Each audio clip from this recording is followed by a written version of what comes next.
샬롬, 여러분들을 주님의 이름으로 축복하고 또 환영합니다. 이제 새롭게 수요 성경 공부를 시작하는데요. 로마서를 가지고 함께 말씀을 나누려고 합니다. 제가 이 선배 목사님한테 그런 이야기를 들은 적이 있어요. 설교를 어떻게 하면 좋느냐라고 했더니 그분이 말씀하시기를 유익하거나 재미있거나 짧거나 요 세 가지만 잘 지키면 된다라고 이야기를 하더라고요. 그런데 제가 생각을 해보니까 유익하고 재미있는 것은 제 마음대로 잘 안 될 것 같아요. 마지막 한 가지는 제 마음대로 할 수 있을 것 같습니다. 짧은 것. 요즘같이 팬데믹으로 온라인을 통해서만 만날 때는 특히 세 번째가 중요하더라고요. 그래서 짧게 여러분들에게 매번 매 수요일마다 이 말씀을 함께 나누려고 합니다. 그래서 오늘은 이 첫 시간으로 로마서 강해의 그 개요에 대한 이야기를 여러분들에게 나누려고 합니다. 아마 이 주어진 시간이 그렇게 길지 않기 때문에 많은 내용을 함께 다 다룰 수는 없을 거예요. 그래서 주어진 시간 안에 그 분량을 저희들이 조금씩 소화해내면서 사도 바울을 통해서 주신 하나님의 말씀을 우리가 함께 살펴보려고 합니다. 먼저 오늘 우리가 함께 살펴볼 내용은 로마서에 대한 개론적인 내용입니다. 특히 이 편지는 로마 교회에 보내는 사도 바울의 서신이지요. 1절에 보면은 그 저자가 사도 바울이라고 하는 것을 분명히 밝혀주고 있습니다. 그런데 이것은 어디까지나 이 편지의 형식으로 쓰여져 있죠. 편지라고 하는 것은 받는 자가 누구이고 쓰는 사람이 누구이고 이 간단하게 자기 소개를 하면서 시작을 하는데 이 로마서는 다른 편지들과 약간의 차이가 나는 부분들이 있습니다. 그 특징들을 오늘 여러분들과 잠깐 살펴보려고 합니다. 이 첫 번째, 이 편지 형식의 로마서가 가진 특징은 뭐냐면 이 다른 목회 서신과는 달리 기독교 신앙의 개요에 해당하는 편지다라는 것이 바로 그 특징입니다. 이 보통 편지라고 하는 것은 주고받는 내용들이니까 어떤 특정한 이야기들, 특히 교회에 보내는 편지들은 교회가 가지고 있는 어떠한 상황에 대한 것을 설명하거나 권면하는 내용들을 주로 담게 되죠. 우리가 가지고 있는 성경의 이 신약 부분들은 대부분이 복음서를 제외하고는 이 서신서의 형태로 되어 있습니다. 그리고 그 서신서들은 교회에서 일어나고 있는 어떤 사건들을 주로 다루고 있어요. 그리고 그것에 대해서 어떻게 우리가 말씀의 근거에서 이해해야 할 것인가, 바로 이런 내용들을 담고 있죠. 그런데 이 로마서라고 하는 이 편지의 특징은 이 다른 목회 서신과는 달리 그 안에 기독교 신앙의 핵심을 담고 있다는 겁니다. 그래서 이 로마서가 기독교 전체에 걸쳐서 그 교리적인 것들을 잘 설명하고 있다라고 보통 사람들이 이야기를 하는데, 그래서 많은 사람들이 로마서를 읽고 은혜를 받은 사람들이 많죠. 어거스틴을 비롯해서 루터도 그렇죠. 그리고 우리 감리교회 창시자인 웨슬리도 마찬가지입니다. 로마서를 읽고 많은 사람들이 기독교 신앙의 핵심을 알았다라고 고백하는 경우를 보게 되는 것은 바로 이 편지 형식이 갖고 있는 큰 특징과 연관이 있기 때문이라는 겁니다. 두 번째로는 이 편지는 이 방문을 예고하는 성격을 담고 있습니다. 이 방문을 위해서 미리 로마에 있는 교인들에게 내가 방문할 것이다 라고 하는 것을 알려주는 내용이라는 거예요. 15장 23절에서부터 24절을 보면 그에 대한 이야기를 알 수 있는 구절이 나옵니다.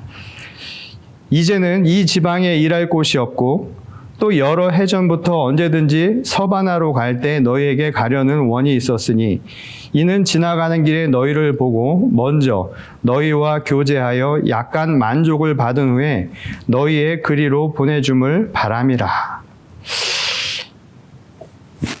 이 내용은 사실 사도 바울이 전도 여행을 하면서 이미 로마에 가기 이전에 동반부 사역을 마친 뒤에 쓴 내용이라는 것을 우리가 짐작할 수 있는 글들이 나오죠.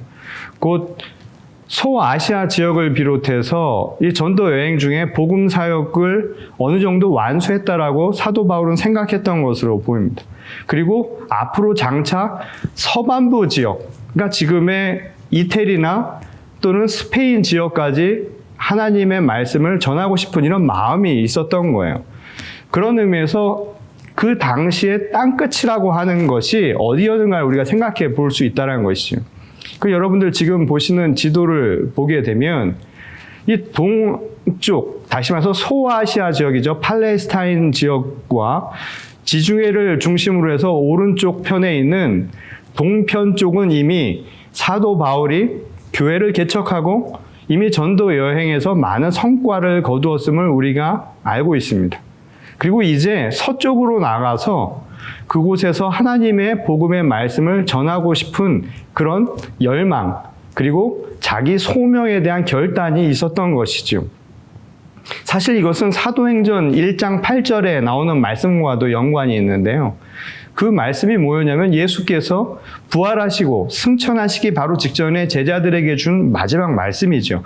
성령이 임하면 너희가 가서 바로 예루살렘과 그리고 온 유대와 사마리아와 땅끝까지 이르러 하나님의 말씀을 전하라 라는 이야기가 나오죠. 그래서 사도 바울이 생각하기에 당시 땅끝이라고 하는 것은 지중해를 중심으로 볼 때 지금의 스페인 지역으로 생각을 했다라는 거예요. 오늘날 우리가 가지고 있는 땅끝 개념과는 좀 다르죠. 그러나 당시 세계관은 그 지중해를 중심으로 하는 것이 세계의 전부라고 믿고 있었던 시대였습니다. 그리고 땅끝까지 전하라고 하는 예수님의 말씀을 자기가 살아있을 동안에 어떻게든 하고 싶었던 이 사도 바울이었기 때문에 스페인으로 가고자 하는 열망이 있었던 것이고, 그런 의미에서 로마는 자기가 서반부 사역을 하기 위해서 필요한 일종의 기착지 역할을 할 수 있었다라고 그는 생각을 했다는 거예요. 그러니 그곳에서 자기가 잠시 들러서 이 서반부 지역을 향해 나가기 위한 사역의 준비를 할 수 있도록 도움을 또 요청하는 것을 우리가 알 수 있다는 것이죠. 그래서 이 세 번째 편지의 성격은 뭐냐면 후원 역할을 해줄 것을 요청한 편지라는 점입니다. 말하자면 선교 요청 편지였다라는 거예요. 이 안디옥 교회가 동반부 선교를 하는 데 있어서 중요한 역할을 했죠. 이 당시 교회의 역할은 가장 중요한 역할 중에 하나는 공개하는 일, 그리고 선교를 위한 후원의 역할입니다. 말하자면 가난한 사람들, 어려운 사람들을 돕는 역할과 함께 선교 여행을 통해서 하나님의 복음을 전하는 자들을 후원하는 바로 그 중요한 역할들을 교회가 하고 있었다라는 거예요. 근데 이 서반부 선교를 하기 위해서는 로마 교회의 역할이 아주 중요했다라고 사도 바울은 생각을 했던 것이지요. 아직 가보지는 않았지만 그 로마 교회가 분명 그런 역할을 할 수 있을 것이다. 그리고 로마라고 하는 도시의 특성상 많은 사람들이 그만한 역량을 갖추고 있을 것이다. 아마 사도 바울은 그런 생각을 했던 모양입니다. 그래서 교회에 그런 후원자 요청을 통해서 자기 선교를 도와달라라는 편지를 보냈던 것이죠. 네 번째로는 아직 자신이 개척하지도 또는 사역하지도 않았던 교회에 보내는 편지라는 특성이라는 겁니다. 이게 재미있죠. 이 대개의 경우 이 사도 바울이 이 3차에 걸쳐서 선교 여행을 하면서 대부분 소아시아 지역이나 그리스 지역의 일부는 이미 사도 바울에 의해서 직간접적으로 교회가 세워졌습니다. 반면에 로마는 아직 사도 바울의 손이 닿지 않은 곳이었어요. 그러나 이미 교회가 존재했다라는 것이죠. 물론 로마 교회가 어떤 교회였는가에 대한 근거는 많지 않습니다. 그러니까 역사적인 사료들은 많이 남아있지가 않아요. 우리가 단지 추측을 할 뿐이죠. 예컨대 사도행전 2장을 보게 되면 오순절 성령 강림 사건에 대한 이야기가 나오는데, 그때 많은 사람들이 모여서 이 방언을 하고 또 그때 많은 은혜를 받고 다시 각 지역으로 퍼져나갔다라는 이야기를 기록하고 있는데, 아마 그것을 유추해 보건대 그때 왔던 사람들 가운데 로마의 공동체로 돌아가 로마 교회를 시작한 사람들이 있지 않았을까, 이런 유추만 할 수 있을 뿐이라는 것이죠. 근데 우리가 또 하나 생각해 봐야 할 게 뭐냐면 교회에 대한 거예요. 우리가 보통 교회라고 하면 오늘날 이렇게 제도화된 교회를 생각하는데 4세기 이전까지의 교회는 그런 성격의 교회는 존재하지 않았습니다. 그러니까 어떻게 보면 교회라고 하기보다는 예수 그리스도를 믿는 사람들의 모임이라고 생각하는 게 맞을 거예요. 또 실제로 사도 바울이 전도 여행을 통해서 여러 지역을 방문할 때마다 방문했던 곳은 대개가 유대 회당들이었습니다. 그러니까 유대인들이 모여 있으니까 유대교를 신봉하는 사람들 중심으로 회당은 있었던 거예요. 근데 초기 기독교인이라고 하는 사람들은 바로 그 유대교의 일파로 사람들이 생각을 할 만큼 유대교와 밀접한 관계를 맺고 있었죠. 회당을 사용하였고요. 그리고 구약이라고 하는 것이 유대교와 끊을래야 끊을 수 없는 아주 밀접한 연관이 있죠. 그러다 보니까 유대인들이 많이 머물던 그곳에서 사람들은 신앙생활을 하기 마련이었다라는 거예요. 그래서 사람들이 그 당시만 하더라도 교회 형태를 오늘날 말하는 그리스도의 교회를 찾기는 어려웠다는 거예요.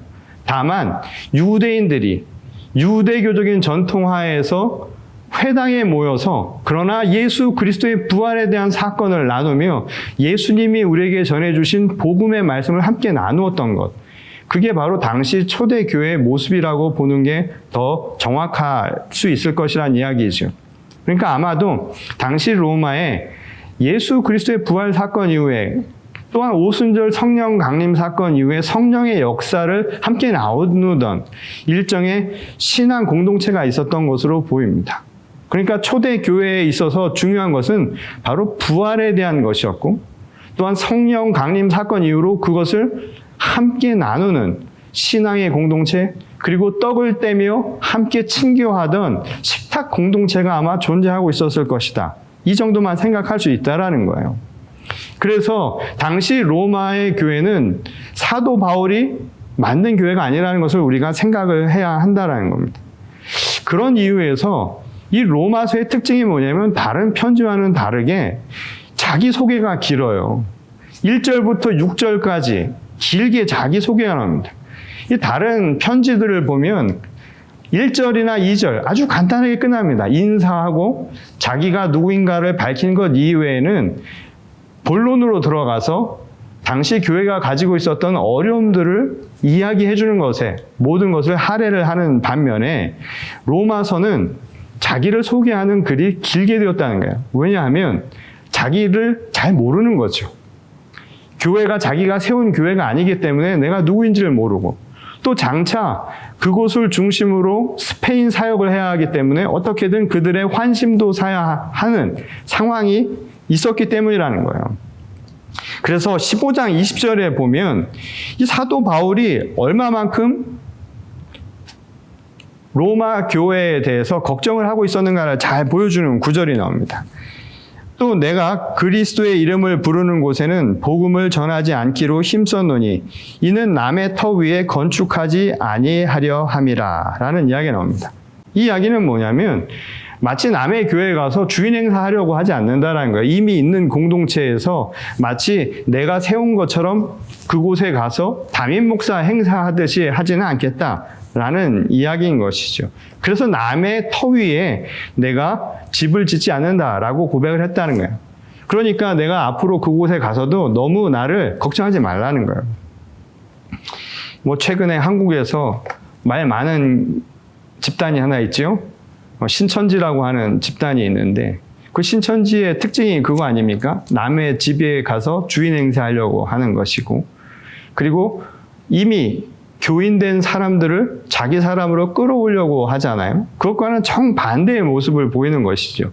이미 교회로 세워진 그곳에서 내 주장을 펼치지 않겠다. 그러니 나를 너무 경계하지 마라.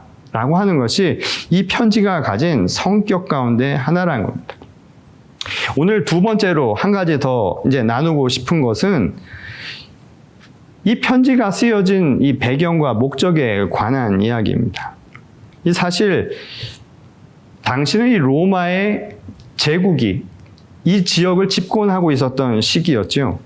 그래서 클라우디우스라는 황제의 시기, 그러니까 지금으로 따지자면 주후 49년 정도에 당시 로마에 어떤 일이 있었냐면 유대인들이 로마에서 추방되는 사건이 있었습니다. 뭐 그에 대해서는 여러 가지 이야기가 있었는데 결국 유대인들이 로마 사회에서 추방되면서 떠나야만 하는 사건이 발생을 합니다.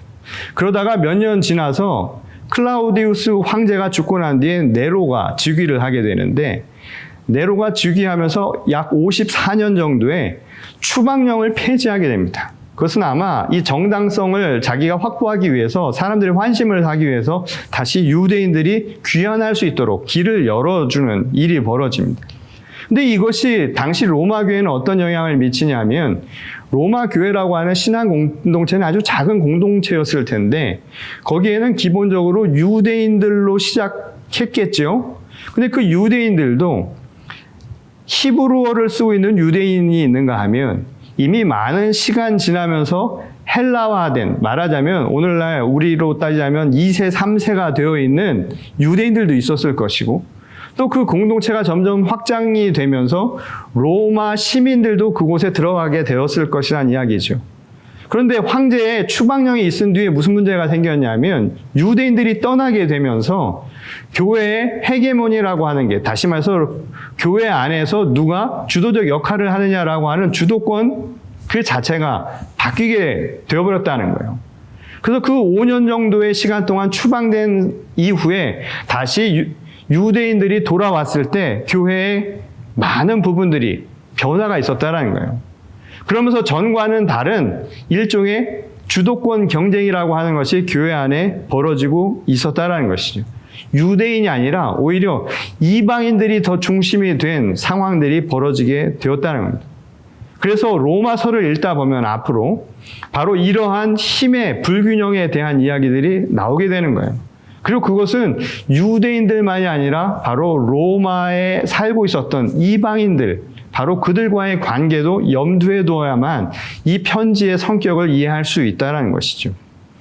그리고 이 편지를 쓴 목적에 대해서는 15장 15절에서부터 16절에 잘 나와 있습니다.